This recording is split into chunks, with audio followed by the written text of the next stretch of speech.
It's a winter wonderland, man. How was your Martin Luther King It Day, is. Chad? Did you enjoy it? It is. Did you spend it pondering? I did. I spent it thanking Martin Luther King for all the Good. contributions he made to the civil rights movement. Good. I mean, honestly, man, think about it.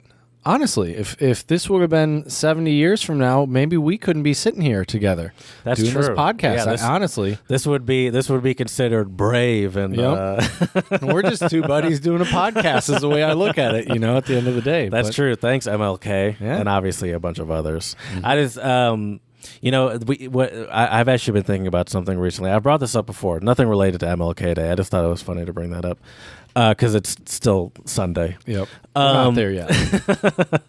I am. You know how I've talked about moving out, like moving to a different country, and sort of my dream of living in a different country.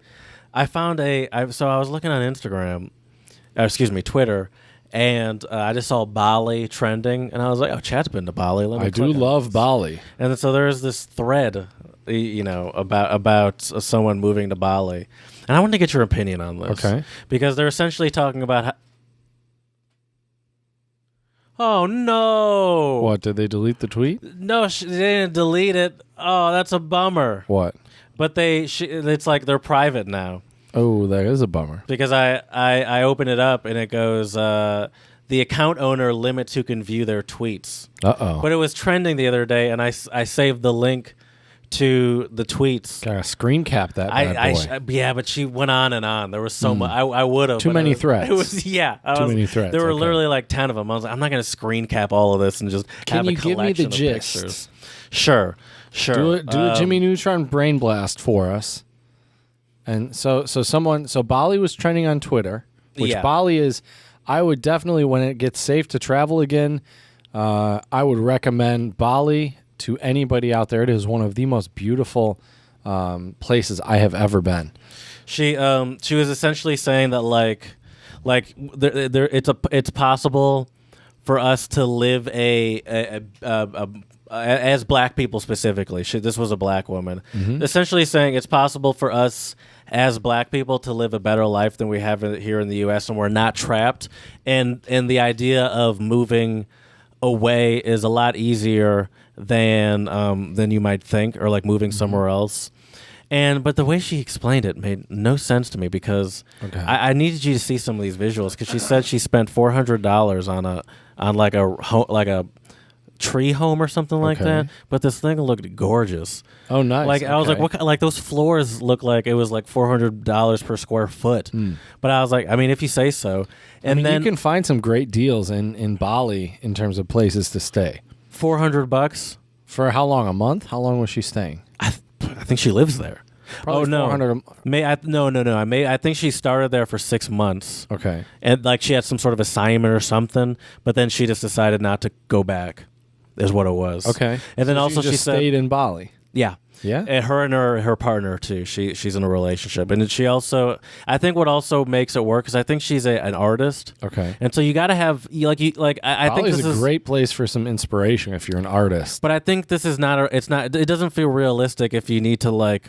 If all your only experience is like an office job, like you have to be industrious, and sort of figure out a way to make your own money. Entrepreneurial. Yes, It's a and I don't tough think word to say. I don't think I am. This is all about me. But also, what was the other thing? There was one other thing. Oh, she did say that there was like a group of black people I don't know if it was Americans or not. I think it might have been in Indonesia. So she has like her own little like community and family. Expat community. Yeah. And that That's good. And so she was really promoting it and saying just like you're not trapped here. I bet I mean, Bali's amazing, dude. If you could find the key is what we've learned, I think, through the pandemic is you can get remote jobs.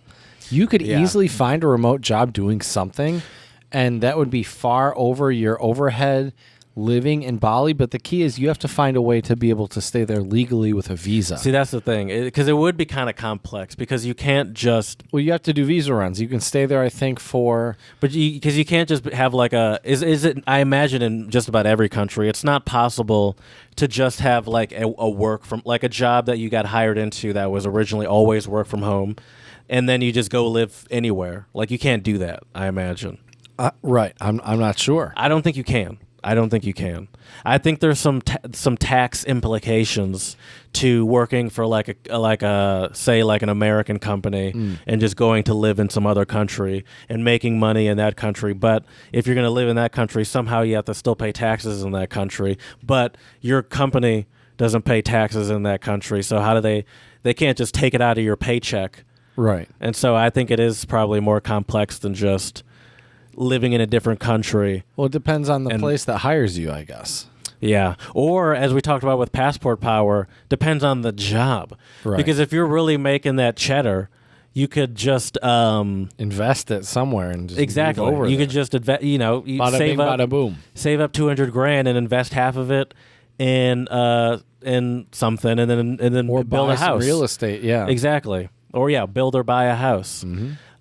That's certainly one way to do it, but that's not. Speaking of which, building and buying houses. I would say maybe not building, but I would say buying a house is a rite of passage, and that is something we are going to be talking about today for sure with our episode.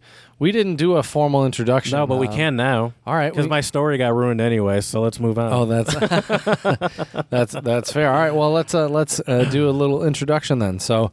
We welcome you all back. So hello and welcome to the Untranslatable podcast. We are here today to talk about rites of passage in some different countries. There will definitely be a couple bizarre ones, a couple common ones as well, and some rites of passage that maybe a lot of you listeners out there have experienced as well. So should be a fun topic today to discuss. I'm here with my amazing co-host, my partner in crime. What's going on, Jared? Hello. Please, everyone, hello. Follow us on Instagram. Spread a little love. A little quiet. Untranslatable podcast. Follow us on Twitter. Untranslatable 1, the number 1. Twitter is Untranslatable 1, the number 1, and the other one is Untranslatable podcast. But honestly, if you type in Untranslatable podcast on Twitter, I'm sure you'll find us. I don't think there's another one. Also, please, Пожалуйста. 5-star reviews would be great too on iTunes and Stitcher. That would be great. That way we could somehow make this our job and go live wherever we want. We can invest in some country that we feel committed to. Or that's just a nice place to live and it's chill. That's true, but you have to at least pretend that you're committed to the country if you're quote unquote investing in it, well, or you like are committed to it. If you move into a new country, unless you're working that remote job all the time, I feel like you would have some time to hopefully give back and invest in a country somehow. Well, you would hope. Right. But there's a reason why these countries make it part of the way to get a passport is because people probably wouldn't do it unless they were somehow forced to, essentially. That's true. People are cheap, Chad. And lazy. And lazy. Very lazy. By the way, speaking of cheap and lazy, you know who's not cheap and lazy? I know you have some sort of story involving The Rock. I saw it. Yes. And is it a shout-out? Do you want to get into some shout-outs? Yes. All right, let's do it. Yes. Yeah, so my shout out today does go out to Dwayne The Rock Johnson. This is just a great story. This is kind of one of those stories, Jared, where you see it, and the first thought that came to my mind was, you love to see it. It's as simple as that, Jared. So here's the headline. Watch. This is like a little video, but anyways, Dwayne Johnson gives a $30K truck to the guy who took him in when The Rock was a homeless teenager. So there's a picture of him and this older, I believe, white-looking gentleman with an American flag mask on with his nose hanging out. Yeah, almost his damn mouth is sticking out at this point. The Rock's got his, I think, Under Armour Rock mask on. That thing is locked on his face, and that thing probably has, chemicals in it that, that purifies air as it... Right. His is a professional situation. He's not messing around. Anyways, so here's from the article here from goodnewsnetwork.org. There's a reason why Dwayne Johnson gets called the most likable celebrity around. Not only is he funny, he has his own foundation that helps at-risk and terminally ill children. Kindness just seems to be in this actor's bones. As for his latest act, he's just gifted a brand new Ford F-150 to an old friend. On New Year's Day, the 48-year-old Fast and Furious star visited pal Bruno Lauer. It's true that The Rock's initial greetings didn't sound all that friendly. Okay. Hey, you son of a gun. I thought it was going to say That's how he always talks, isn't it? I think so, yeah. He calls everyone a son of a gun. Right. Hey, you son of a gun. Dwayne yelled across the parking lot. Oh, I imagine if you hear right. some giant man yelling, hey, son of a gun at you, it might be kind of alarming. Right. But anyway, so this video is just him giving this guy a truck, which I think is amazing. That's some feel-good stuff right there. Right. This guy helped him out when he was younger, took him in when he was new homeless. F-150 to The Rock is nothing. You know? Right. Right. $30K for him is just, pocket change. That's like me. I was going to say buying my AirPods, but it's probably not even that. It's No. Like a pack of gum. I really had to think about that. It'd be like you bringing me a pack of gum or something. Here you go, Chad. Like you a son of a Starbucks gun. coffee, yeah. But I brought you a bagel. Exactly. a scone. This is just a great story, though. I think it's amazing to see when, people do give back. Because I think what's the point? We've talked about it before many times. What's the point of being wealthy if you don't give back to the people who helped you? And see, this is the thing. People love Dwayne "The Rock" Johnson. For good reason. He's got a great public image in general. He doesn't really have any shitty stories Crazy out there dirt about on him being an a-hole or something like that. And this is a great thing, but it is like it's a simple contribution, like it's not a big it's not a lot of skin off his back, or however they say it, Right, or whatever the untranslatable is, I should say. You love to see it, as you say. Yep. Well, Jared, F-150s. I think the backbone of America. That's right. That's right. That's right. Well, Jared, I think you happen to know what time it is. Yes. It's time to do what we do best here at the Untranslatable Podcast, which is our untranslatables, which are idioms, phrases, proverbs, axioms, anything that doesn't translate on a one-to-one basis into English, and we are here to decipher that for you. Mm-hmm. So I'll get us started today, Jared, with some Estonian phrases for you. First one is "Ära hoiska enne othut," which, so this is one that, let me find it here, sorry. What language did you say this was? It's Croatian? Estonian. Oh, okay. And it means don't get too happy before the night is over. Oh, like don't get your hopes up too early. Basically. Don't get excited about something before it actually happens. Yes. It means that, and it also means don't... Yeah, I guess we would say don't count your chickens before they hatch. I guess. And this one also roost. just means something bad can happen at the end of... Like, you never know when something can go wrong. Oh, I see. But yeah, but you still got it. Okay. I'd give yourself a ham horn, for sure. My first untranslatable is Thai. And the Thai, I mean, I've said this before, but the Thai characters have got to be some of the top characters out there. It's beautiful, for sure. It is really something. It's art. Quan Parsak. And it's splitting hardwood with an axe. They say a hardwood, but, So is it like just doing something tedious? Splitting hardwood with an axe. Or is it doing something that's easy? It's not that. It's not. No. So like it's like a turn of phrase, so which is non-translatable. That's another term we can use. Turn of phrase. So what's the process of splitting a piece of hardwood with an axe? Is just like chop it. Yeah, but it's like you can't sort of. Like if you want to, how you get like those clean chops. How do you get like that perfect clean slice when you do it? It's like what's the process you have to go through to get that? A lot of practice, probably. Yeah, well, that's not really. I mean, all right. What is it? It's I had a whole process I was going to go through, but the thing is, calling a spade, essentially. Oh, okay. So it's just like. It's just telling like it how it is. Exactly. There's only one way to do this. Just give it to me straight. Like he's got to chop it clean. I like that. Don't go slow. Chop it. Just give it a clean chop. Chop. Yeah. Okay. I like that. Chop it clean. Split in hardwood with an axe. Okay, that's a good one. My next one for you is also Estonian. Parem varblane peos tuvi katusel. And it means that it's better to have a sparrow in your palm than a dove on your rooftop. Oh, this is like some sort of, I imagine, bird in the palm, or let's go bird in the hand, two in the bush kind of thing. A bird in the hand is worth two in the bush. No. A bird in the hand is better than two in the bush. How does that untranslatable? How would you explain that one even? That means that it's better to enjoy your blessings than always try to like look for more. I'll give it to you. This one is what the website said that I found this. They said, you would never hear an American using this quote as it's the opposite of bigger, better, faster mindset of the modern world.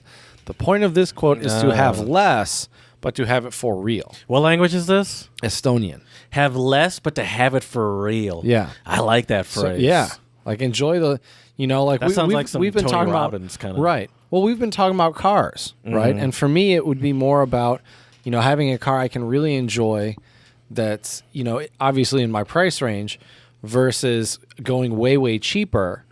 And then you could buy 2 cars. Yeah. Or 3 cars. Or going way more expensive, but it's not real because now you just have a giant loan hanging over your head. Right. Kind of takes away some of the financial the fun servitude of it. for 10 years. You're like, yeah, this is no big deal. This 96-month loan for $2,000 a month. It's very affordable. Right. And my Lamborghini, it's great on gas mileage. Oh, what is it? It's a 2014 Mustang, but it's still worth it. Right. My next untranslatable is Swedish. This is my last one too, just to be clear, and it's rund under futterna. Which means? You can translate some of that just by hearing it. Rund under futterna. No idea. Futterna. Rund. Around. Under. Under. There we go. Futterna. Around and under your feet? Round under his feet. Round under his Rund feet. under futterna. Round under his feet. Is it like we have the saying like when it's right in front of your nose, you can't see it? Oh no! When it's right in front of your face, no. Imagine how that would be literally. What would that? How would that Something result around? Literally? Think about that. Something around under your feet. Round under his feet. If Oh, it's you've the already bottom stepped of, on it. The bottom of your feet are round, essentially. Round under your feet. How would that cause you to? You walked a lot. How would that Very cause active? you to? I don't know. No, if you were round, your foot is flat. The bottom of your foot is flat. Okay. So if the bottom of your foot were to be round, how would that cause you to get around? Oh, you couldn't get around very well. Why and what? Maybe what? So you're slow. Maybe something could cause you to cause this reaction, and you could induce this sort of reaction somehow. That you could induce this round feet with a magical being elixir. lazy. Alcohol? There we go. Oh, so you're drunk? Yes, You're hungover? to be drunk. Oh, that's hilarious. Round under his feet, I imagine, is to like stumbling around and can't walk straight. I see. It's like having a... You don't have flat feet, you have Right. round, and it's like, whoa. Okay. Yeah. I like that one. I thought I was doing so good, and it went nowhere. But listen, that's the fun of the untranslatables. That's true. Let me give you one more. Okay, I think please. this one's kind of obvious. You'll be able to figure it out. Maybe, but I think it's a good one. Rekemina herbe, vakemina kult. Talking is silver, silence is gold. Oh, yeah, okay. Shut up is what it means. Basically. Silence is golden. Yep. Yeah. And the website I found, they said, I think we have at least 10 different quotes about shutting the heck up. Are they That's what they say. a quiet culture? Estonia? I don't know. I've never been there. Yeah, I don't know either. Maybe. Estonians tuning in, let us know. I'd like to know. I think we've actually They do had have listeners lots in of Estonia Wi-Fi. before. Remember, we did talk about that. That's true. Countrywide That's true. Wi-Fi. Yeah, there's probably not a lot of talking because everyone's staring at their You're phones. chatting, Yeah. chatting. Hey, just WhatsApp me, bro. Why you likes gotta on yell Instagram. it across? It's free to just WhatsApp me. Some Viber, dude. No data's being used here. That's right. Don't be That's right. afraid, but shut up. Or you get that blue text message, my man. Whew. Yeah, Watch that's out. very satisfying. Don't leave me on red. That's right. You know what a Rite of Passage is in 2020 in the In the roaring 20s? Yeah, starting a podcast. That's a Rite of Passage for most of society. What is I just say that because everyone We has did a it before podcast. podcasts were cool. That's not podcasts true. were definitely already cool. but it is crazy that it does seem like there is no slowing down at the rate that with which podcasts are. Like it does seem like we've been doing this forever now. But What is a rite of passage, Chad? Let's A just get rite into of that passage first. is like a milestone or Yes, something that's a you good reach word. within your life that a lot of times many other people reach or try to reach. Like I would say, like even like something as small as like your first step is a rite of I was passage. gonna say to some way. some rites of passage are inevitable. Some are earned. Yeah, that's a very good point to bring up. Definitely. Yeah, I mean, I think, and it depends on your culture. Different cultures also Sure. have very, very different rites of passage. And we are actually pretty lucky in the U.S. We're actually exposed to quite a few different rites of passage because we have so much diversity here. Yeah. Like there are a lot of rites of passage. When I was doing a little homework before we started recording today, there was a lot of ones that I was vaguely familiar with just because I grew up in the U.S. and some people from school had a bar or a bat mitzvah. Yes. Or a quinceanera. I actually put that. I was thinking ages. Like, Yep. let's think of rites of passage ages. So you said a couple. Bar and bat mitzvah in the Jewish community is the 13 was Yep. when a man or turns into adult. A boy turns into a man. Yeah, a man turns into an adult. a boy turns into a man, or a girl turns into a woman, and that's at 13. I like how you say turns into it. Makes it Yeah. sound like they like become like a werewolf. A werewolf or something. Hello. Right. And then there's the quinceanera, which is in 15. Mexican culture is like, which Right? essentially is is it that 15 or 14? It's 15. Yeah. Which essentially that's like a sweet 16. Is there like it's not like I think so. It's not like some big religious thing, is it? I think it's just. I don't know. Listen, I don't know. you're right. I'm getting in above my head, but I do know Right. that it's 15, and it is a big party. I would say in the U.S. for a lot of people, the Sweet 16. I mean, shoot, it Yeah. used to be on MTV as a, That's as a true. long-running show. That was a good show, though. I watched that show for sure. That show was never my reality of someone's 16th birthday. The 16 though is certainly a rite of passage age in the U.S., but not really for Because you can drive. exactly not really for like the birthday part of it. Like that's not really a big birthday, which is weird that 16, I mean, besides for the Sweet 16, it was a cultural phenomena for a bit. Right. The idea of a Sweet 16. But in general, have you ever been to a Sweet 16? You probably have. I don't think I have. I mean, I went to birthday parties, but I wouldn't say they were like a. I feel like there were cliches by the time we were Right. because Sweet 16 was popular when we were like in elementary school, middle school. Was it? I feel like it was. Was it maybe when we were 6? I mean, it was on for a while. I think it was a thing when we were 16 and But after. I feel we like were it was almost a past it. cliche by the time we were turning 16. Anyway, but 16 still is a milestone age in the U.S. because of driver's license. 21 because when we can drink. Can I just talk about how crazy it is that you can be 16 and drive? Yeah. Like thinking back when I was 16 and like now it Yeah. just man. it's Even so even funny. I at 16 because I remember I just got my license and my parents were like, all right, go ahead. Yep, and see I was you like, later. wait, I feel like I just really started to learn how to drive manual like 2 weeks ago, Okay. and I was like, oh, I just go now. They're like, yeah, go to school, and I was like, okay. And the first like day, and honestly, it was probably like the drive there was just like okay, and then on the way back, I'm then check it's my like blinkers. yeah, but it was certainly it does seem. It's a very freeing feeling. Do you have? I feel like it does kind of feel like we have it backwards because I like in What do you mean? in relation to like Europe, for example, where you get your license at 18 and you can drink at 16 or 18, I guess sometimes too. Right. But like it seems like the idea of driving is way more dangerous than drinking. You know. I agree, but at the same time, I think here in the U.S., we're so spread apart, you have to be able to drive. Oh, it's just more of a necessity. Yeah. The way our society is set up. that Like we when can't I was in high afford. school, I had a job. Yeah. My parents couldn't drive me to my job. I had to get to my job. Yeah. Well, that's the only reason I drove to school is because both of my parents had jobs, and they're like, it's we can't be taking you to school every day. Like, so you just have to take yourself. Yep. Okay. Woo! Yeah. Right. So yeah, no. Playing the music way too loud. I definitely did that. So it was certainly it was certainly out of necessity. It wasn't like they were like, he's 16, he deserves a new car. Right. You know, it was like, yeah, we can't do it.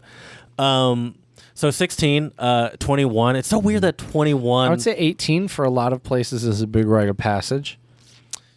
Yeah, I guess so. What do you really do with that though here? Well, in the like it is US, certainly a it's- rite of passage because I guess that's technically when you're an adult. Well, do you? I don't know if it happened to you in high school, but I turned 18.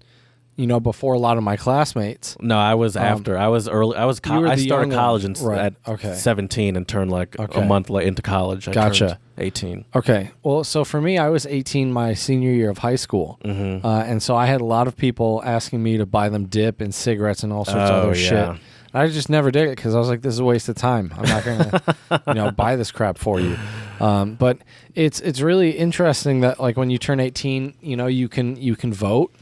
Yeah. Oh, that's true. That's that's certainly a a rite big of one. passage. It almost doesn't feel like one because so many people don't take advantage of it. That's true. That's true. I don't actually think I don't remember if I voted when I was 18. I don't think I voted the first time I could vote, but after that I did. Right. But well, I guess I should say the first time I could vote in a presidential election. Mm-hmm. But yeah. I think after 18, You can go to the military, which I Right. wouldn't really call that a rite of passage. Some Depends people do, Depends though. who you ask. I mean, it's like it's a family. Yeah, it's a I was tradition. going to say, in if you grew up in a families. military family. Yeah. But I think the other thing with ages is after in the U.S. obviously 21 is kind of a big deal because then you can drink alcohol at any restaurant or bar. Yes. And it is sort of, and we have the ridiculous tradition of people getting schmammered on their 21st birthday. Wasted. Like it's a normal occurrence. Right. We've seen it. You and I Too in many college have times. seen it. And there's this sort of thing where it's like 20. I'm 21, so I'm doing 21 drinks, and it's like it's so dumb. Don't do that. Don't do yeah, that. it's like you just started drinking 2 years ago, and now it's just Right. it's all bad. It's all bad. Have 21 baby shots of beer. Yeah, And no that's one's like what listening the to you. equivalent of 3 beers. No, right? it's like, oh, it's your birthday. Here, take this pull off of this Smirnoff.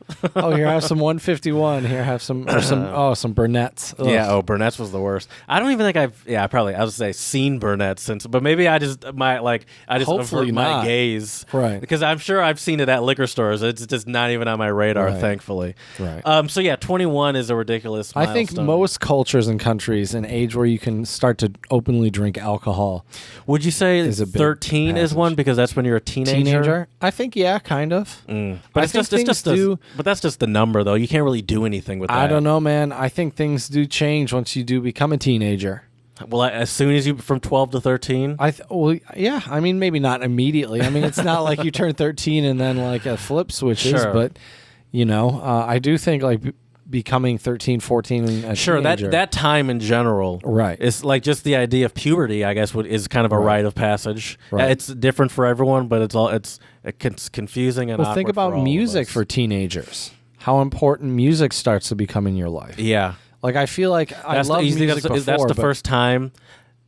Would you say that's the first time that you actually started the lyrics kind of started meaning something to you? Yeah, I think so. Started to pay more attention to the lyrics, and you really started to listen more closely. And Yeah, that kind of makes sense because Yeah. that's like when those like pop punk bands became popular, especially. I mean, that's not Right. really what I was into, but You I were know a more lot of an people. NERD guy. Yeah, I like NERD. I don't know if I really like them. Like when they were hot, I feel like I liked them more like in high school almost. But I liked them after they were cool. yeah, yeah. Reverse hipster. No, yeah.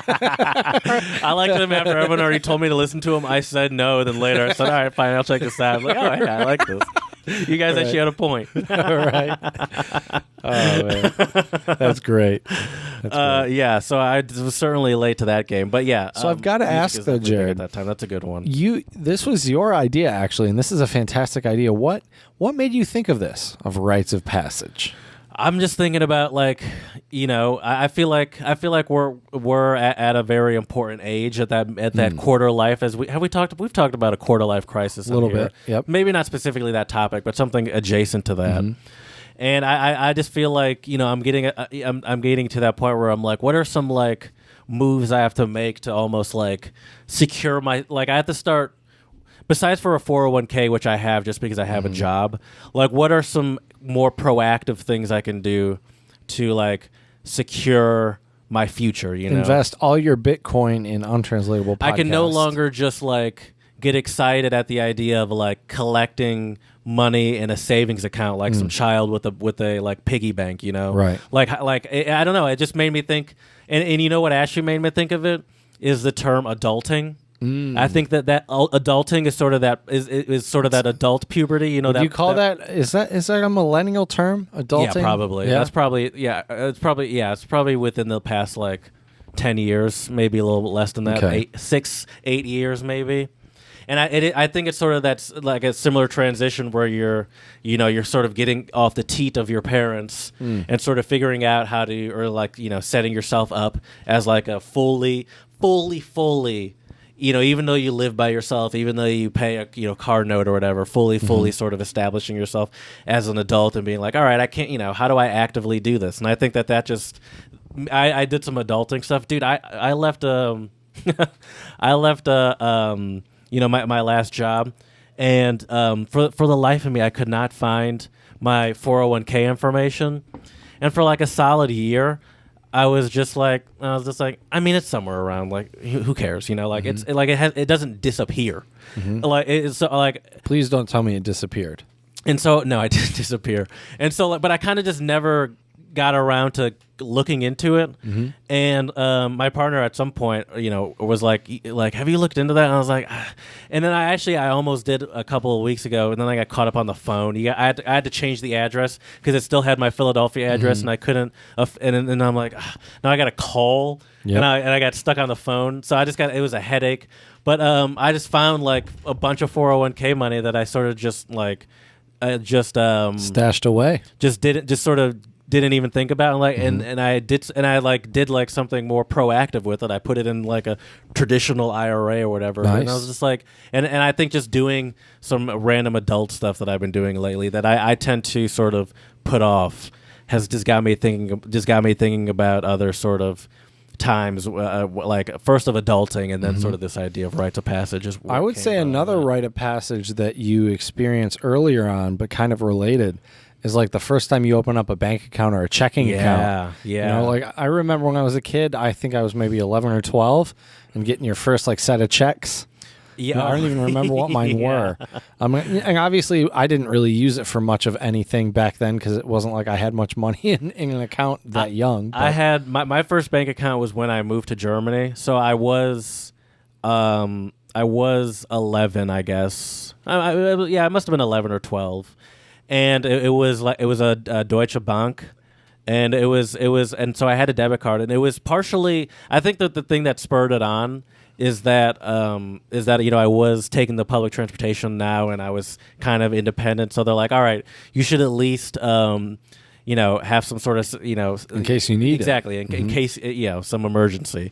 And so I think they put in like it must have been, I don't remember, maybe €50 a month. Okay. But that was also, I could also use that for lunch. And so that was just like, that was like that was like sort of my first. You were balling out, getting filet mignon. It was so funny because this happened every month without a doubt, and you'd think I'd learn. The first 2 weeks, I'd be balling out. No. Oh no, I know. Then the last 2 weeks, it would be slim pickings. A lot of bringing my own lunch from home the last 2 weeks. Yeah, and a lot of it was something you got to learn though. I would find myself a lot more in the earlier parts of the month, so I had to do like a train transfer at a pretty big train station, and they had like bakeries and stuff. Find myself stopping for a croissant or something in the morning, and then it would start slowing down. Do you like the croissants they have there with the chocolate inside them? Sometimes. Those are I can also good. just go for a standard one. Okay. But I also sometimes like the ones. I'm a big I'm a big fan of marzipan. Sometimes you can find ones that have like the almond paste in the middle of them, and those are really on point. But yeah, it really was I don't remember if it was exactly €50. It was probably somewhere around there. Okay. But it certainly was it certainly did go like that just about every month. That's hilarious. I felt like a real baller for about a week and a half. Another big rite of passage, I think, for our generation, but not so much anymore for kids, or maybe it's just seen differently, for cell phone. Yes. That was another big rite of passage. I feel like that's probably going away because it almost seems more. Like everyone has a cell phone. It's more expected now. It's less. If you don't have one, you're kind of a weirdo.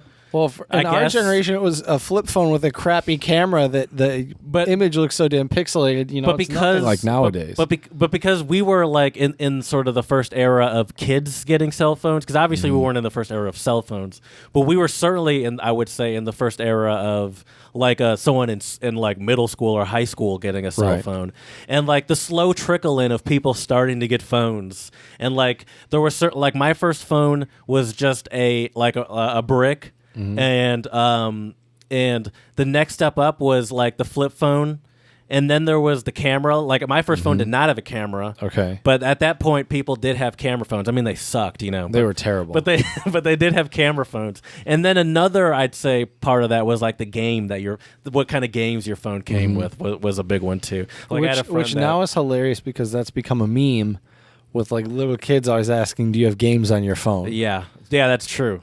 I mean, I did that too. My mom used to always have a BlackBerry for work, and so I was addicted to Brick Breaker. Oh, and back in the day, those batteries would last forever. Right, so I could just play it forever. So yeah, I would say getting a phone certainly was a rite of passage. It does, and it's the first sort of time where you can like, especially since we also like we're the internet age too. Right, but like that was sort of the first time where you have like contact with your friends outside of like. You know, can I, hi, Mrs. Blah, blah, blah. Can I talk to Chad? Right. You know? Right. Or it's like, get off the phone. You know, it's like you don't Especially have to. when we only had one landline. You only had one landline? Yeah.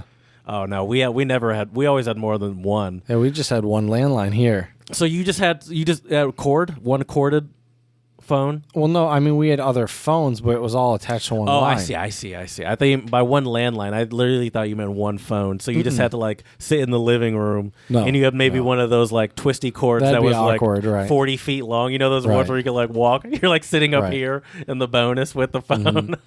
Okay, I see what you're saying. Yeah, the interesting thing about those two milestones, though, Jared, or the milestone of getting a phone, for us in the States at least, or for me, it was associated also with getting a car and driving. Because that's the reason why I got the phone. Yeah. So I think otherwise my parents were like, why do you need a cell phone? Like, we have a phone here. Well, yeah, mine was associated with moving to Germany, which was kind of a rite of passage in its own right, I would say. Moving or moving abroad? Moving abroad specifically, I would say. That's a big one.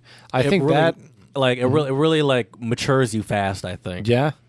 And it just gives you a whole different perspective on things, I think. It makes you realize, like, there's certain things about the U.S. that I really love after being abroad for so long, but then certain things I really dislike as well. And it's crazy, especially as, like, an ignorant 11-year-old, which is what I was. It's crazy how fast, like, your reality gets, like, flipped around and how quickly you adjust to, like, not reacting like what you're so used to is just the normal way. Like, it takes, like 2 days. Like, it's not like it's so fast where you're like, oh, I'm the weirdo. Like, it's not that everyone's doing weird stuff. It's that I'm the weirdo. Right. It's just it really just it was kind of the first time where you had to or I had to I guess like reckon with what I thought was just reality. You know, and what's normal. It's bigger than Clarkston, Michigan. Right. Apparently. Right. It's a whole lot bigger. Who knew? Right. Right, and we try to bring some of that into this podcast, that's for sure. Let's talk about some specific ones and some of the different cultures and stuff. So we mentioned bar and bat mitzvahs, which is a Jewish coming-of-age tradition where young Jewish boys and girls celebrate their bar and bat mitzvahs at age 13 and 12 in order to demonstrate their commitment to their faith and recognize that they are now responsible for following Jewish law. Interesting. I was not aware of that. After the religious ceremony, a reception typically ensues to celebrate the young person's hard work and accomplishment, as they have often spent weeks learning and preparing for this day. Because they do the reading from the Torah. And it's in it's in the whatever the I can't believe I said it because I know it but I can't the characters like you have to learn the characters. Right, and it's read I think from right to left. If I remember I believe correctly. it's read up and down. Is it? I don't know now. See, Are you sure? Because I think because Hebrew is like Arabic, where it's written. I don't know. I know it's written. I was gonna say I But know you it is read it, written, but maybe okay. It is written the That could opposite be. of what we're used to, but I think it's also up and down Right. if I'm not mistaken. Clearly goes to show we haven't been or had any bar or Excuse bat me, mitzvahs. excuse me for not being up to date on my knowledge of the Torah. By the way, Right. just one obvious one that I can't believe we haven't talked about, which is a rite of passage, I would say, and probably the vast majority of the world is getting married. Oh yeah, big one. That's got to be probably essentially a universal rite of passage. Yep. Because it goes along with every religion expects it, essentially. Not every. I would say let me be most of clear. them. Every major religion that we're sort of indoctrinated into, whether it be Christianity, Judaism, or Islam, like marriage is expected, and the sort of the having of kids and passing on the lineage and whatnot. Right. But also just in general, it's sort of like it's how society not works. Marriage is not how society works, but it's sort of like that expectation. I feel like that's true. Even it's now become so mainstream that it's not really a religious expectation. It's just like when you get married. Expectation. Well, that one is also tied to having children and a family. Yes. The getting married. Do your parents ask you that question? What? When are you getting married? No. No. Because I don't have a girlfriend right now. There's no point. I guess it would be ironic. Yeah, but it's like, do they ever like when you? And I'm pretty happily single right now, my man. So yeah, MGTOW. Is that what they call it? I don't know if I'd go. I don't know if I'd call myself a MGTOW. I would say that right now I am definitely in monk mode, as they would say. Yeah, you're focusing on yourself. That's right. Which is very key. That's right. Gotta stay alpha, bro. Gotta stay alpha. All right, listen. This is Rites of Passage. The Chads and the Tyrones, we gotta stay alpha. We gotta stay alpha, Jared. Okay, yeah, but yeah, marriage is a huge one. Yeah, marriage is a huge one. I think another big rite of passage nowadays as well, though, is like a college degree. It could be anywhere from an associate's to a bachelor's. It doesn't matter.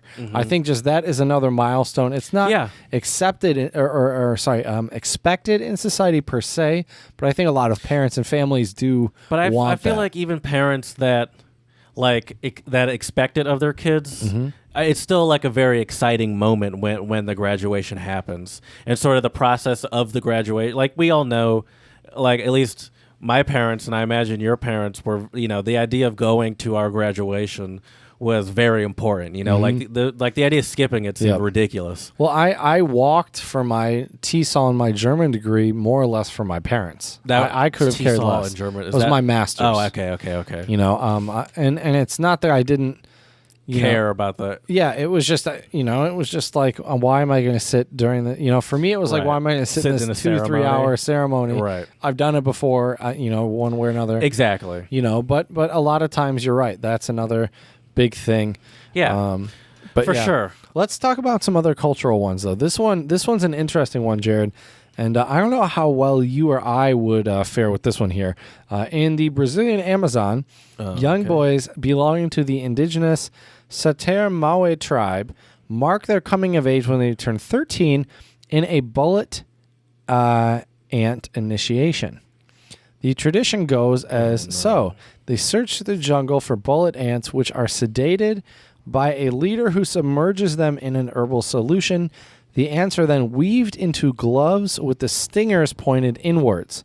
An hour or so later, the ants wake up angrier than ever, and the initiation begins. Wait, you're wearing ant gloves? Each boy has to wear the gloves for 10 minutes. Enduring the pain demonstrates the boy's readiness for manhood. So few cry out, as doing so would demonstrate weakness. Each boy will eventually wear the gloves 20 times over the span of several months before the initiation is complete. Jesus Christ, they have to do it 20 times? Apparently. Wait, over the span of how many months? Several months. But I imagine it's during 4 or 5 months. I don't know. 3, 4, 5 months. That's not a long time. That's like once a week, essentially. Yeah, but that's still pretty shitty. No, I know. Would you want to endure no, that's what I'm saying. Bullet ants in your hands? I'm saying that's a lot. Yeah, that's... and not crying out, saying a word. I'm sorry, but that is hardcore. That is straight up hardcore. Yeah, that's hardcore. That's hardcore. That sounds like a frat initiation. Kind of. That is another rite of passage. Joining a actually. fraternity? Yeah, or a Not for sorority me. and having that initiation. Oh, it is a rite. Yeah, I mean, I see I what mean, you're saying. technically, we know secret things we're not allowed That's to true. talk Like, about, it Jared. is like the ceremony is very sacred, I guess. Right. But I meant like in my personal life. Like, it's not like my parents are like, oh, he's gonna be a Delt like his dad and his dad before him. It's not like I was some sort of legacy and I Right. chose That's how that your fraternity that's how because it your was some sort of, grandkids like- and your grandkids are going to think. They're going to think my great great grandpappy Jared, he was a Delt, and I'm gonna. Honestly, I never felt like it was that. It never felt to me. It felt like just like a dorm with people that I do activity like. I didn't people you like. I honestly, I didn't get that. I don't know if I got that intense form of brotherhood. Like it was more just like people I like to hang. Speak for I yourself, don't know. bro. No, I'm just kidding. Like we don't like hit each other up now. Like, bro, how are my brothers? It's not like Right. it's not that real. It's not that deep. I mean, it's okay. I think it's fine, but so I just wouldn't personally call it a rite of passage in my life. But certainly the ceremony is set up to be like a big deal and a rite of passage, Yeah. of course. Definitely. Here's a big rite of passage in the Amish community, Jared. I love the name of this. It's called Roomspringa. Yeah. How do you know? I've heard of this before. Yeah. What is it, so Jared? I believe it's 17 or 18. 16. 16. The Amish person has a year to live life as a normal, not normal, but as modern person. yeah, and they get to decide if they want to live the Amish life or if they like the modern lifestyle, which I think is awesome. That'd be a tough. That'd be tough. It's tough too. It's kind of unfair because it's like this person has been living their entire life in an Amish lifestyle, and then as a 16-year-old, they're like, all right, you got a year, go live life. Well, I think it's more than a year, Jared. So listen to this. Oh, it So is? in Amish tradition, Roomspringa marks the time when the youth turn 16 and are finally able to enjoy unsupervised weekends away from family. During this time, they are encouraged to enjoy whatever I pleasures they misunderstood. like, be that modern clothing or alcohol. The purpose of this period is to allow Amish youth the opportunity to see and experience the world beyond their culture and upbringing. In this way, returning to their community and way of life, thus, is entirely their choice. Those who return are then baptized and become committed members of the Amish church and community. Marking the end of Roomspringa, they must do so before turning 26. So they have 10 years. Mm-hmm. Remember that play I told you I went to go see with my piano teacher, Yes. Uh-huh. where they would throw in like words like "good," and it was about the baseball player that was like a hot shot, and he was like sort of got caught up in the fast and loose lifestyle, and he was sort of Life in the fast alcoholic, and lane. he was addicted to gambling, and the whole story was essentially about him coming back home, and that sort of actually. By the way, I was squarely in like Amish country in Pennsylvania, like Pennsylvania Dutch Amish country, Nice. And so that actually adds some more context to that play I saw 3 years ago. Okay, there we go. Another one we mentioned, Actually, a it was big probably one. more than that. A Hispanic coming of age, the Quinceanera. Yeah. In many parts of Central and South America, is it only girls? Okay, young think girls so. celebrate their Quinceanera when they turn 15 years old. The coming of age tradition typically begins with a Catholic mass, so it is religious. Catholic mass where the girl renews her baptismal vows and solidifies her commitment to her family and faith. Immediately following the mass is a fiesta where friends and family eat and dance. I remember sometimes the Super Sweet 16s weren't specifically Super Sweet 16s. I think they would do like a quinceanera, for example. It was more just rich kids having A mad party, bro. extravagant birthday parties. And I remember sometimes it was crazy to see like a 15-year-old or a 14-year-old, because if you're like your quinceanera, you might not even actually turned 15 yet by the time your party happens, getting like a car. And it was like, why would you want, even if it's the latest and greatest, by the time you can drive, it's not going to be the latest and greatest. Right. It's like, cool, you got a brand new Range Rover that you can't drive for 2.5 years. Right. By the time it's going to be slightly used Range Rover when your parents take it every now and again, and it's just I just don't. I mean, it's still a nice car, but it's just so weird that like the gift where it's like we give you the extravagant gift just because we have to, even if it doesn't really make any sense. But yeah, I've never. Have you ever experienced a quinceanera? I haven't. I haven't I've never either. been to one. Seems like it would be a good time. I bet you it is. Next one for you. This is an interesting one. So this is an Inuit coming of age tradition from North Baffin Island. In North Baffin Island, That's Inuit in Canada, boys, I imagine. I think so, or Alaska, have traditionally gone out to the wilderness with their fathers between the ages of 11 to 12 to test their hunting skills and acclimate to the harsh Arctic weather. As part of the tradition, a shaman would be called to open the lines of communication between men and animals. Nowadays, however, this tradition has been extended to young girls as well, as out camps are established away from the community in order for traditional skills to be passed down and practiced by young men and women.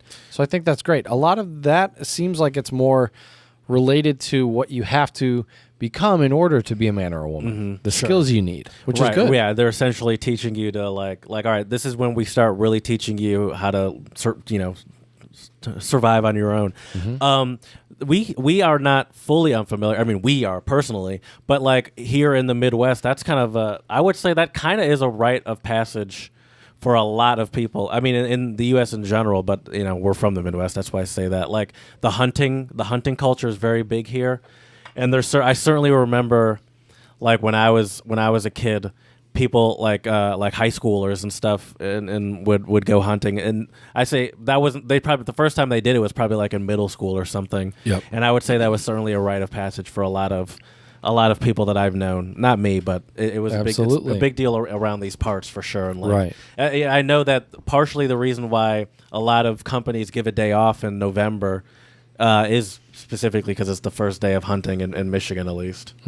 This Baffin Island, by the way, it is very northeast. Wow. No kidding. Canada, kind of close to Greenland. Oh, cool. Okay. What else you got? I got one from Malaysia for you called Khatam Al-Quran, which is a coming of age in Malaysia. Malaysia. Where 11 apparently is a special birthday for Muslim girls, as it marks the time when they can celebrate Khatam al-Quran, a prestigious ritual that demonstrates their growing maturity at their local mosque. Girls spend years preparing for this day, reviewing the Quran so that they can recite the final chapter before friends and family at the ceremony. Okay. So another faith-based kind of and like reciting like some sort of it's interesting because I think we know kind of why it is 11 because we've talked about 11 is a lucky number in a lot of Muslim and Muslim cultures. And so I imagine that's why they choose that one. That 11, I mean, is lucky in American culture too. The idea like 11:11, make a wish. Right. Good So, times. What else you got? This one is a Maasai coming of age tradition in Tanzania and Kenya. The Maasai of Kenya and Tanzania have several rites of passage that carry boys into manhood. Boys between the ages of 10 to 20 come together to be initiated as the new warrior class of the tribe, placed in dozens of houses built for the occasion. The night before the ceremony, the boys sleep outside in the forest, and at dawn they return for a day of singing and dancing. They drink a mixture of alcohol, cow's blood, and milk, while also consuming large portions of meat. Hey, I'm cool with that the kind meat. of sounds like the Have a Black manly Panther barbecue. elixir that you drink. We know when you when they do the fight and they you have to strip you of all your powers, so you drink that elixir. That kind of sounds like what that is. Okay. This did not go where I thought it would, Jared. Here we go. After these festivities, they are ready to be circumcised, making the official transformation. So they get circumcised as adults? As a man, making the transformation into a man warrior and protector. And I imagine similar there's not a lot to of, other rites. I imagine there's not a lot of numbing or local anesthetic that they use. Nope. So right here, Jared, similar to other rites of passage, The boys cannot flinch because doing so would shame their families and discount their bravery. You can't even flinch in their. Oh They're my cutting your gosh. skin off, Jared. You know, it's so interesting. It's really, this is really making our American rites of passage seem so trivial. Right. Like it's like, oh, we can You drink drive a alcohol. car, I get a right. new car. I can got buy a cell phone. cigarettes. Right. You know, and it's so funny because one I haven't mentioned that I wrote down was taking the training wheels off of my bicycle. Oh, nice. Which is And we're talking about dudes putting their hands in like gloves with ants and shit. getting circumcised and not flinching, or else they're. No, thank you. No, thank you. And I'm like, yeah, I remember I rode a bicycle on my own for the first time. It was very exciting. So this is one I actually did see, I think, a couple times in China here, Jared. There's a Confucian coming of age traditions, Ji Li and Guan Li.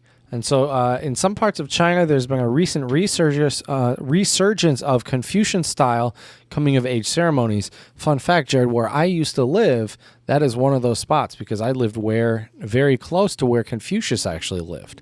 So, fun fact for you. How does Confucianism work in China? It's isn't China largely a religious? I don't know the proper Well, term. Confucianism is Like it's they're not a weird. So religious country. Confucianism isn't technically religion. It's like a lifestyle or something. Exactly, a lifestyle philosophy.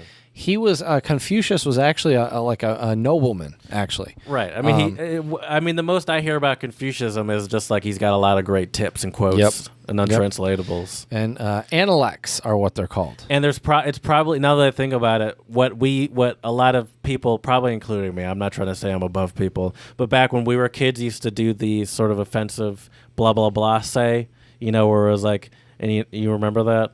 What? All right, never mind. I don't. All right, never mind.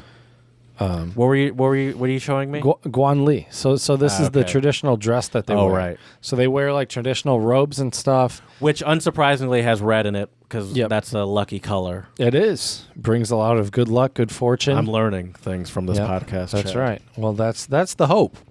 I have another rite of passage that I personally experienced. Moving into my first apartment that I had to pay for. Oh, that's a big one. I remember I was still in college. It was in Pueblo, Colorado. I did a summer internship between the junior and senior year of college, and I got paid, and so obviously I had to pay my rent. That's right. And it was just like it. I mean, it certainly limited the amount of money I made. I heard about money that some other people were making, and I was super jealous because I was like, well, yeah, half of mine's gone to rent. Right.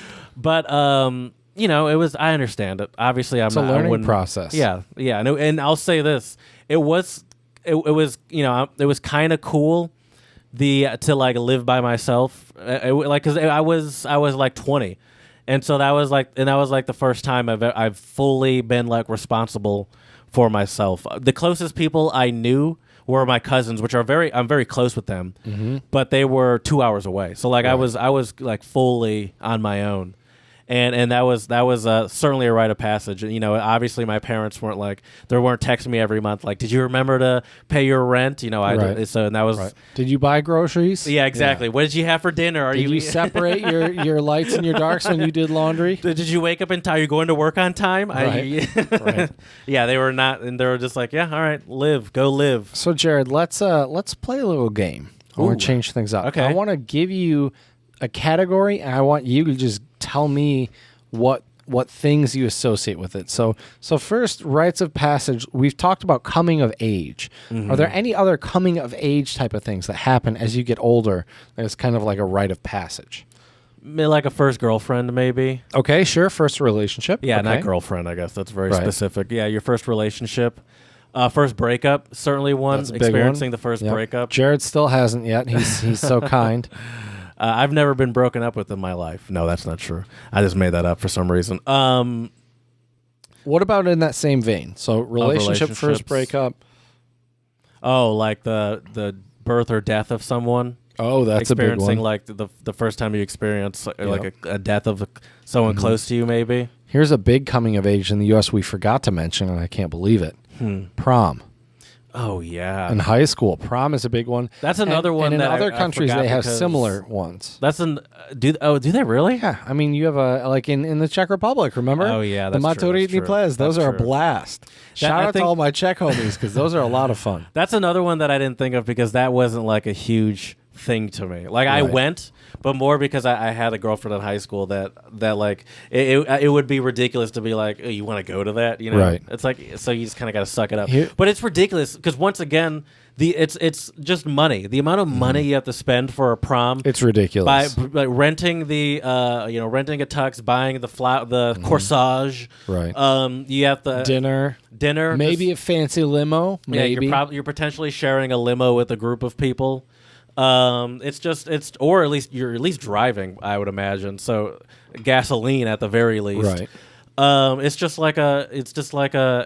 It's like how are we milking so much money out of children? Right. I don't understand Right. it. But yeah, people eat that shit up, and it's a necessity. I wonder now. Maybe it's just because I'm getting older and I don't know what happens in high school anymore. But like, I wonder is prom still hot? Do the kids still get excited about? I mean, prom? it was. I have no idea. I'm sure. I'm sure it was. But I mean, imagine so. like now. You say was. I mean, like now, are kids still getting? Well, I'm saying was because they're not doing school in person right now. Oh, sure. Yeah. So there is no prom. Probably has been happening recently. Right. I mean, I'm sure there have been some proms in the U.S. Let's be honest. Yeah, that's true. But like, yeah, I guess so. It's probably still a thing. It's probably still a thing. Here's I'm just getting old, I guess. another big coming of age one that I think we forgot to talk about, and this one I think is a great one if we talk about German culture. First day of school. Oh, in Germany, yeah. they have what they call the Schultüte, which is the school bag, if you were to translate it, and it's usually like this big cone or thing where they have candy. And school supplies. You've never heard of a Schultüte? No, but I'm going to look it Really? up right now. When I used to teach a German for kids camp, we actually had the kids make little Schultütes. It was really cute. Oh, they're huge. Yeah, they're gigantic. They're usually like as big as these little kids going to their first day of And school. they have like candy They're decorated, candy yeah. and stuff in them. and like pencils and like markers and other stuff you might Clearly, need they're for still school. doing that because that's from Frozen, which is Yep. pretty recent. Yeah. Oh yeah, it's a German tradition. Schultüte. Okay. Yeah, So I've first day never of heard of school. that. But yeah, I was, I'm no sure one was you have a doing- picture. Your parents have a picture of you in your backpack, probably standing outside before your first day of school. I bet you. Sure. Oh yeah, sure, probably. Yeah, I remember. Apparently, I don't really have any recollection of this, but my parents claimed that I wanted to wear a suit on my first day Nice. of. You should have. On my first day of kindergarten. You should have. I don't think they let me, and I think I would thank them for that. That's probably for the best. That's a bummer. That's just they're like, you're gonna get. We can't have you getting made fun of the first day Right. of school. Put that on Black Twitter years later, and I'm sure you just get clowned on, right? Oh my gosh! Yeah, starting school is certainly one, and graduating. Another of big course. one, as you mentioned the training wheels. So riding a bike. Yes. That's another big coming of age one, I think, in a lot of places. Yeah, it represents that freedom. You know, that's sort of one of your first ways to get away from your parents. Right. So now let's talk about some religious rites of passage. Okay, I mean, there's obviously like baptism, Yep. confirmation. Yep. We mentioned bar mitzvah, bat mitzvah. You I think mentioned marriage is also has some religious connotations as well to it. in most religions. Yeah, that's like a religious ceremony, marriage. Yep. You mentioned the Rumspringa is one in the Amish Oh church. yeah, sure. You mentioned the one for the Muslim girls at 11. That's another one. What's another Islamic rite of passage? Rite of passage? Do you know what they call it when you have to go visit the Oh yeah, the pilgrimage. Hajj? Hajj. Yeah, the pilgrimage the to pilgrimage to Mecca. How does that's where you essentially you have to walk to Mecca. That's just it, right? Yep. Yeah. Well, I think you have to pray there. I think. Sure. Yeah. Of course. But yeah. Yeah. When you get there, you pray there. Yes, definitely. And then, But like, uh-huh. so does that mean if you can truly only be Muslim if you live in walking distance of the Mecca? Because like, Well, no, I think you're you allowed have to to make fly. that. Yeah, you have to make that pilgrimage once in your life, but you don't have to walk the whole way. that's It's what I'm not saying. If it's possible. impossible to, yeah, okay. Right. Right. But it has to be some sort of journey, I imagine. Right. Like you're not Right. just gonna like in the parking lot. And it's like, all right, it's a 5-minute walk. Right. I think today I will do my Hajj. Yeah. Right. That's probably not how that works. Academic ones. Obviously, graduating is a big one, right? Oh, another rite of passage would be like the honor roll. Yep. Or like National Honor Society. One of those chords, Yep. like the summa cum laude, magna cum laude. Right. What's another academic one? Also, in some countries where they have exit exams or entrance exams, passing those with flying colors can be another big one. Or even in the U.S., we have like the GMAT SAT or the ACT or the GRE. The ACT and SAT though, I think they're losing favor, especially with the pandemic when a lot of colleges have waived them. Right. And I feel like it should start to expose some of the sort of pointlessness of those exams. Yeah. Yeah. I mean, I took the GRE years back, and I think the GRE may be different. I can't speak on that. I'm more speaking on like the SAT, ACT, because at least that's what I know. I think all of it's kind of hogwash. Yeah, I'd say. Yeah, poppycook. Right, and it's more money is what it really is. Yeah. It's a business. Well, more way to get money out of children. Right. Exactly. Exactly. What about sports? What are some rites of passage? You're just playing your first sport. Like, do you remember game, your first sport? First t-ball game? I don't know if I remember the first game, but I remember my first sport, which was probably probably. I think was t-ball. Mine was football. And then maybe soccer. Not soccer. I was football. Like, that's bold. Soccer. And then soccer was certainly the first one that really had any sort of lasting. Maybe soccer was the first one. I don't remember for t-ball but I think I both started them around the same time. But yeah, but then also at least as a soccer player, scoring a goal is a rite of passage. That's a big great one. feeling. Like that first one. I would say winning some sort of tournament. Obviously, is a rite of passage. Getting that trophy. I'd say first trophy. Yeah, getting a trophy. And although for some people growing up, here we go, growing up in this participation culture, Jared. This is as everybody's we talked about got a in trophy. the last episode, part of the pussification But hey, of the men. That is a rite of passage. Still, I mean, you got a trophy. You participated. How do you feel something. about the participation trophy? I think it's fair to give somebody a trophy, but I think you should make distinctions. And this is a first place. I don't have a this is problem with place. the trophy per se, but I think there certainly is something to being like these people won. Yeah, and you saying you lost. It's a part of it's life. Hard thing to say to a child, but like you can't. Yeah. I'm It's part of life. and maybe also because I like winning a lot too. Right. So I'm like, hey, no, you don't. Let me have this. Right, I worked for this. Give me my damn trophy. You all worked hard, and you all put in equal amounts of work. Now, what do you think, though, speaking of sports, what do you think might be one of the highest rites of passage for a certain sport? Oh, a professional. Well, sure. I'm thinking more of a specific sport, and like most people strive for this. I would. Like a gold medal, World Cup. Yes. Super Bowl, Stanley Cup. All yes. But I was thinking karate and a black belt. Oh, the black That's like belt, a big, yes. high honor. Probably the highest rite of passage I would imagine you can get in martial arts to some degree. Yeah. That's a huge one. That used to, huge one. that used to be. I mean, at least when we were kids, the idea of having a black belt was cool. There was this one kid at my school that I knew he was a black belt in judo, and he was my friend for the most part. He kind of annoyed me actually, but there was a part of me that's like, listen, don't get on this guy's bad side. He could mess you up. He's gonna twist me up into a pretzel, Yep. and I'm gonna be embarrassed. That's gonna be what was the term? What? Something. The value lowerer. There was the acronym for lowering your value. Remember, it was like the something LV or something. I don't remember now from the last episode. DLV or something like that, or like something. HLV. Demonstrated higher DLV. Oh man! Oh, demonstrated lower value. Oh, display of lower value. Display. Is what it is. Sorry. Yeah, getting twisted up in a pretzel and during recess, and you're just is done. a demonstration of higher value for him and a display of lower value for me. Yep. You come out taking a big L for that one. That's for sure. Please. Did you hear about the Twisted Tea guy? Speaking of display of lower value. Oh. There was this white guy that was saying a bunch of racist stuff, but he thought as if he was like one of the black guys. He's like, how you telling me I can't say the N-word? But he wasn't saying the N-word. And he kind of had like this black scent. And he was talking to a black guy, and the guy was like, he looked like he was coming off of work or something. He had a Twisted Tea and some food. Oh, he smacked him. Yeah. He beat him in the face with the Twisted Tea. Oh, that's a great video. And there's just been a lot of Twisted Tea jokes since then. he just popped that guy too. Just smacked him. And people were joking about how there was a slight display of lower value when he did the flip. Oh, yeah. And then he tried to catch it, but he dropped it. Yeah. But then he obviously redeemed himself with the upward hi-ya.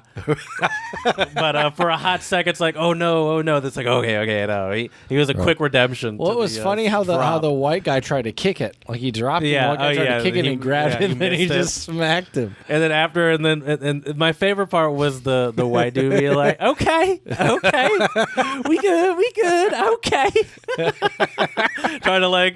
trying to remember where he's at, essentially. Right. You just got twisted teed. Yeah, really got real teed. Twisted. Got real twisted. Right. Oh man. Oh man, that's funny. But anyway, that's hilarious. We just had to take a minute to talk about that real quick. But yeah, speaking of getting twisted, though, Jared, I'll say actually that is kind of a rite of passage. Have you ever been in like a fight? Your first fight. I mean, a couple little scuffles at a party and a couple hockey fights, but I don't consider that I've never had a real fight either. I've had like... We can take this outside. Yeah, we just do it right now. Oh, dude, I did actually. So, got in a fight? Well, but here's... I've never had like... Who'd you get in a fight I had like with? soccer fights, and Okay. but that was like barely nothing. That doesn't count. There was no real like... Right. There was one where I guess technically, speaking of rites of passage, theoretically, can I talk about this? Because it involved... You gonna go to jail it after this involved episode? being in this maybe a basement of a house that we might have spent some time in, and maybe we were wearing suits at one point and playing with cards and decided to clear some space. Jesus, I'm talking about casino night. Are we sure we can talk about it? Doesn't matter. But no, we don't have to talk about it. All I was gonna say was I did participate one time. And That was probably my first time where I really understood what it meant to be in a like what fighting was. Okay. And I don't think it was a demonstration of. I think I was abroad. I think when this happened. Okay. I don't remember. I think it was a net new. Certainly didn't lose, but I certainly didn't wallop. After the episode, we need to talk more about this. Okay. Remind me. Okay, sure. But yeah, it was definitely just. One thing though that I used to do as a kid that's kind of related was called locker boxing.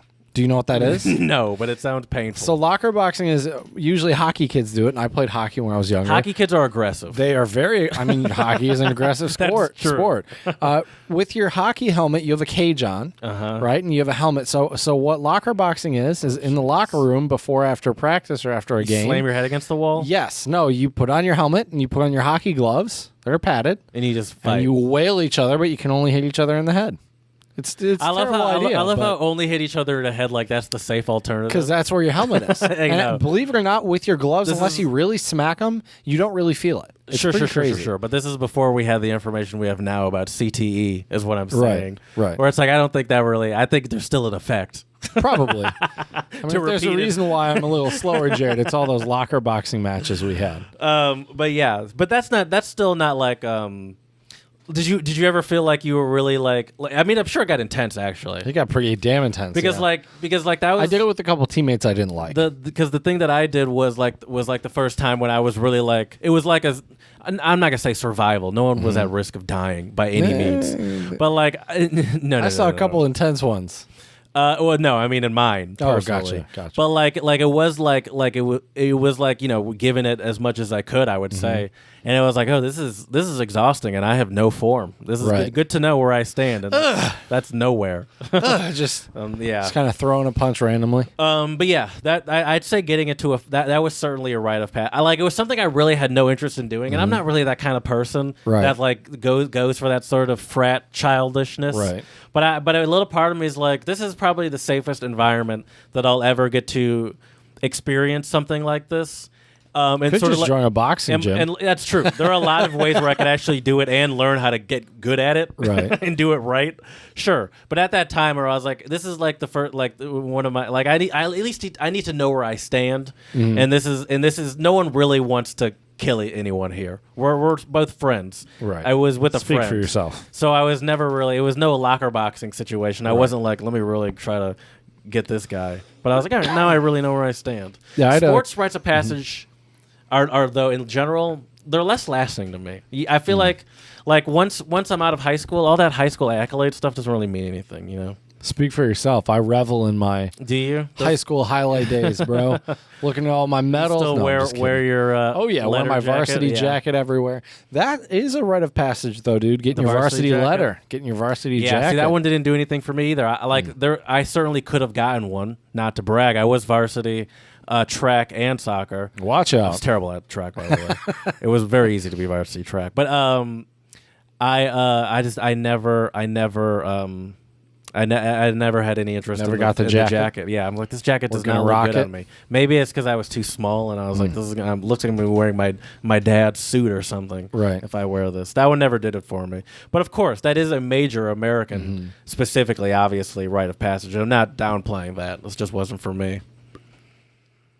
Sorry for the yawn. Yeah, perfect timing. Because I was like, all right, I'm done. Another good one. Another good one as well. I would say is like having that first, kind of like that first meal you kind of cook to yourself, and you can kind of just whip up when you need to. Oh, like a go-to. You know, I think it's interesting. I think that might have actually had some overlap.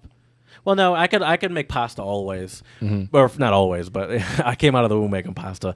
But I would say I Speaking Italian, I first too. started to get that feeling in Colorado when I had to do my own grocery shopping and cook for myself, because that's also the first time where it really puts into perspective how much food costs. Oh, and like yeah. you like me living on a intern's budget, you really have to sort of be aware of what you're what you're buying and what you're eating, and it's just really, it's like, all right, I need some staples that aren't shit. Like I can't eat I can't eat shit, but I need to actually you probably shouldn't try to establish some sort of glimpse of a regimen, and it wasn't perfect. It wasn't perfect. If I probably would not eat how I did then now. Takes time to learn it. Yeah, for You know, sure. Takes time to learn it. For sure. Yeah. That was the rite of passage, though. Figure it out, Exactly. kiddo. Well, Jared, what are some rites of passage that you're hoping to still hit in the future? I feel like a big rite of passage in our culture here in the U.S. is like buying a house. Yep. I would put that one on my list. That's certainly something that I would like to do. I'd like to also add to that buy land. I'd like to buy some land. Separate from the house. Either buy the land where I have the house, or Okay. be able to own the land. But yeah, that really feels it feels nice to know that even if it is some sort of 30-year loan, that you're on some sort of process to like actually having some sort of space that you can call. You can't get evicted out of. I mean, obviously you can, but for those 30 years you potentially Right. could. But yeah, I just like the sort of it feels like a big milestone, and I think, as I talked earlier about that sort of rite of passage and sort of that figuring out what to do with your finances other than just have like essentially a big piggy bank that you just look at, how to actively do something, that sort of feels like Right. part of it a little bit to me. So I'd say that. I would say retirement is a rite of passage. Yeah. We When didn't talk would you about, like to retire? How old would you like to be? I mean, that's ideally like 60, Okay. 60 would be good. I'm hoping for 55. I think 60, yeah, maybe 55. If I say 55, I would still try to probably figure. I would like to have some way to do something. Like, for example, my parents are retired now, but they're on a board, for like a nonprofit, and so like there's still like stuff you can. Well, do you to can keep just do yourself different busy. things. Exactly. So I think maybe I'd have to it would be a balance of like, where I'm at with that. But I think at 60 is like my kind of realistic goal of Okay. like, all right, I think this is where I'd like to be done with the workplace, which is crazy because I feel like I honestly like to be done in the next like 2 to 3 years. And I'm just getting started. right. But it is it is, yeah. I'd say retirement is certainly one. I mean, marriage is one that we've talked about, but that's not really a big like on my vision board of Right. like a rite of passage. I'm not against it per se, and I'm open to it, but it's not like a big like or something I'm really working toward, specifically. You're not losing sleep over your wedding plans, it sounds like. I would say a rite of passage is for me is also traveling to new locations. So That's a good one. Sort of like testing my limits. And Where so would you like to go? South America is one that I've always wanted to go to, and I've talked to you and my partner, because that's the person I'd like to go with, about flights. Me, by the way, not your partner. You could That's take the one you wanna go Spirit flights to yeah. You could take Spirit flights to Colombia for like $300-400 depending on the time of year. I saw some to Brazil as well for $400. Oh, really? Which is not bad. That's a lot longer To than Sao Colombia. Paulo. Yep. Now you saw them though. Those are pandemic prices. The $300 to $400 I saw were pre-pandemic prices. But obviously, Colombia is also a lot closer than Brazil. But I think that's a rite of passage, is like sort of getting comfortable in a new location. Okay. So I felt like the trip to Czech Republic in Berlin was sort of a rite of passage trip. That was a lot of fun. It was sort of my first trip. I would say it was my first solo international trip, where and it not connected to like studying abroad. That's not a trip really. And it was like my money, my time kind of thing. And that felt like a rite of passage. And now it doesn't feel like as much of a deal as it was before, Right. But now it's like, all right, well now if I were to, like, for example, I was going to go to Italy and France if it wasn't for the pandemic, I don't know if that would have felt like as much of a rite of passage, because it would feel almost a little more something I'm used to doing. Right. So like if I would have gone to, I don't know, Mozambique, that might have been a rite of passage trip, because it's like I have no idea what to expect. I've never been in a culture like this. I think you need to make Bali your next rite of passage trip when that it's could safe be to it travel. too. Sure, I'd be down with that. What about you? What are some milestones you still like to hit in your life? Learn and be able to speak a third language fluently.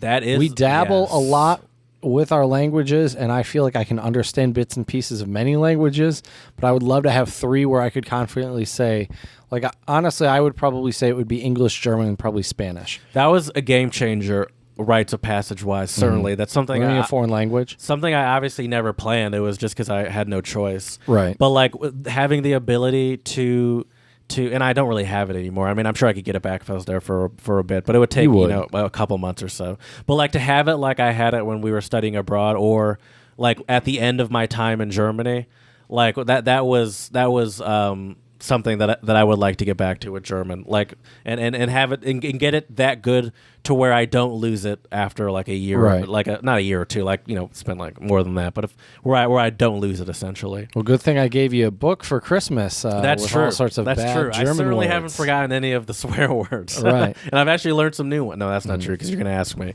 and I'm not going to. I was about to. I wasn't going to have an answer. So what does this mean?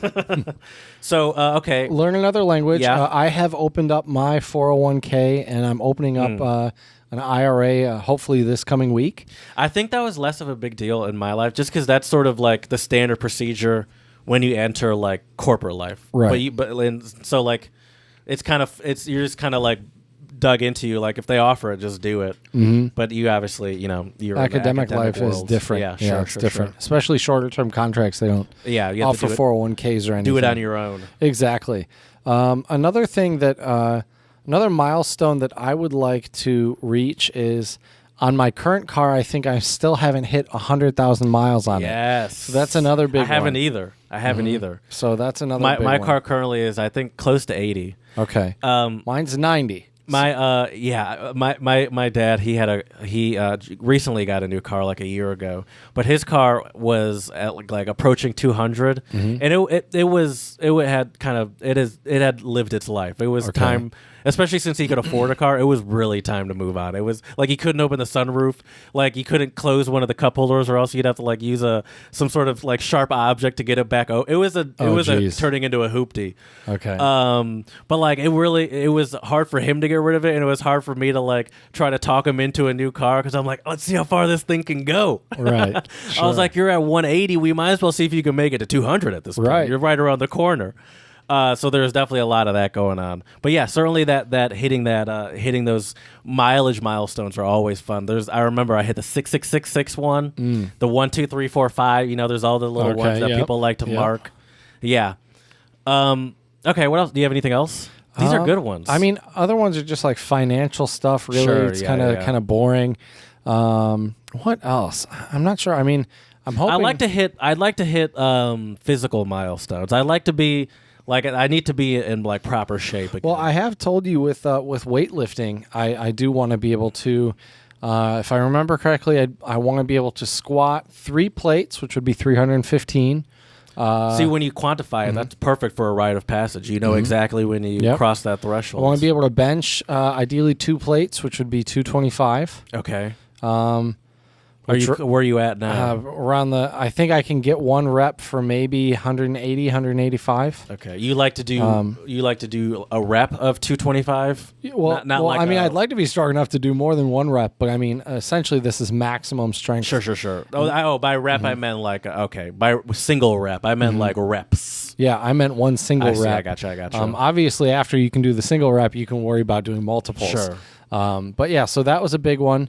So squat like 3 plates, 2 plates. I don't have any specific. Maybe I need to quantify and put some sort of like to actually. It does help. It does help, but I do. I am starting to really look at myself and be like, you're not a. So I say bad things about myself. We'll just leave it at that. You're not hot stuff. I'm trying to keep it nice, but I was like, I can't keep it nice because nothing I'm saying to myself is nice. You have a kettlebell. You need to get a heavier kettlebell. I have one 15-pound kettlebell. You got to get a heavier one, and then you'll be good to go. Yeah. Like a 30, I would for you, I would suggest 30 or 40 pounds. You know what another rite of passage has been for me? Has been, and it's taken essentially up until the past year or two, well, honestly, I don't know if I'm there yet now that I think about it. Forcing myself into my own doctor routine. So I'm no longer like, obviously my parents are no longer scheduling my doctor's appointments, but don't just get physicals because I'm starting a new job or something, or don't just go to the dentist because like a tooth is painful and achy and brown or something. It's your 6 months. You got to get in the dentist, my man. So like just establishing or like finding my own doctor, just that stuff, which I think is also kind of more of a, I'd say more of like a male thing because like women don't really have the luxury to not do that because you kind of have to go to I feel like going to the gynecologist seems kind of like a crucial part that you kind of have to do. And like I feel like it's easier for like a man to sort of just like get away with not going to the doctor for a long period of time. Also, I think men in general tend to get the stereotype of just not caring as much about their health too. Yeah, so there's that. Yeah, there is that too. That's true. But yeah, sorry, do you have anything else? I'm trying to think in terms You of don't have milestones. to, you have some good ones. Another milestone, I'll have to actually look, but I really want to eventually see where my hours of teaching stack up. Like have I taught like 10,000 hours, of class? Have I taught, like I was doing my report for my fellowship that I just finished. How would you know? How could you do that? I mean, you add it up. I had class from this week to this week and this many contact hours, and you can figure it out. Okay. I could go back and probably do all the math if I really wanted to. So but if it's you just quite thought of chore. all of your teaching jobs, how long you had those teaching jobs? Right, like how many hours have I spent? I mean, that takes some like legitimate math, though. Right, and a long time. Yeah. But it can be figured out. Yeah. But anyways, this all came from I looked at my report from my fellowship, and I realized I've taught this semester this past semester I taught 210 students online, which is pretty crazy. I interacted with at the faculty in the university with about 4 or 5 of them. And I would say, and gave them some books and resources and some advice. One of the faculty members I worked with, I gave them some advice on a presentation. And I'm not saying my influence changed the outcome, but I did help them, and they ended up getting second place in this teaching competition in Beijing. That's cool. So I'd say but your influence made a big difference. Well, their PowerPoint was already pretty spot on. Okay. So I wasn't there to see the presentation, but my whole point here is I'm curious what milestones I'll reach in terms of teachers helped, students taught, also the amount of faculty I've worked with now with stuff based on their courses with Zoom and Canvas and other tools. Sure. So it'll be interesting to see how those stats will come out after 2021 is all said and done. I know we're just starting the year, but I think milestones, a lot of times you can measure them annually.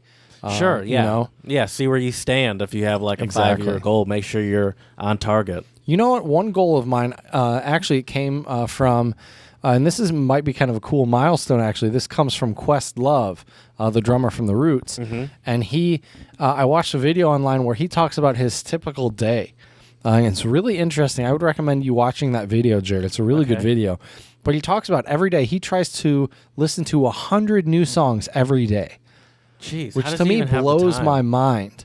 Well, he listens to music on his commute to work. Right. Well, now it's probably easy now because he does like DJ sessions for a couple hours, like almost every day. Yep.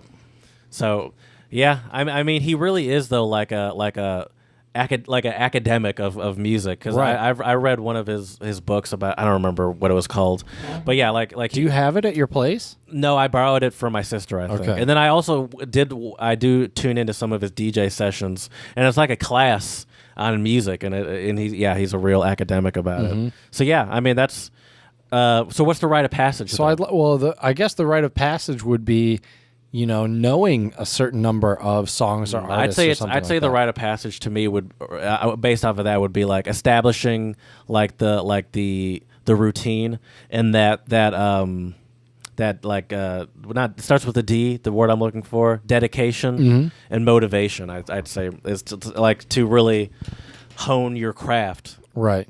Well, speaking of music, though. We have a good one on deck today for a song on the pod, which is by MC Renee featuring... Wow, that was good memory. No, I forgot. Featuring, it's Mega Flow and... I always forget the other guy's name. Oh, yeah. The other guy's name is Figob Brazelic. Brazelic. And it's and the song is called... what is it? Text von 94, 94. Right, and this song is quite the jam. It's got this really awesome vibe to it. Your sister actually sent it your way, right? Yeah, apparently she's a fan of Figub Brazilevich. But yeah, it's got like a jazzy vibe, and it's German hip hop, right? Yeah, but it's it's being hip hopped over, is what I just said, in German. And yeah, it's a real smooth, chill vibes, bro. And you were mentioning when we were listening to it, it does have kind of some Tom Misch-esque vibes to it too, which I would agree for sure. Yeah, it has kind of a cool, laid back melody. Like it's not super busy. I think it's literally like the guitar kind of like sliding up and down, if I remember correctly. But yeah, just the sonic. The soundscape of this song, it's really interesting to listen to because it has some stuff going on, but it doesn't feel busy. Yeah, for sure. Yeah. It feels like the melody is. Will you say it is busy, even though it doesn't feel busy? Well, I would say there's stuff going on, but I wouldn't say it sounds busy or overcomplicated. Because the melody to me didn't seem busy to me. No, not at all. But I could imagine maybe it was just well done, where it was like, I guess, hidden well. Is that the term I would say? Or it just fits. Sure. It fits with everything. But yeah, no, I liked it too. I thought it was great.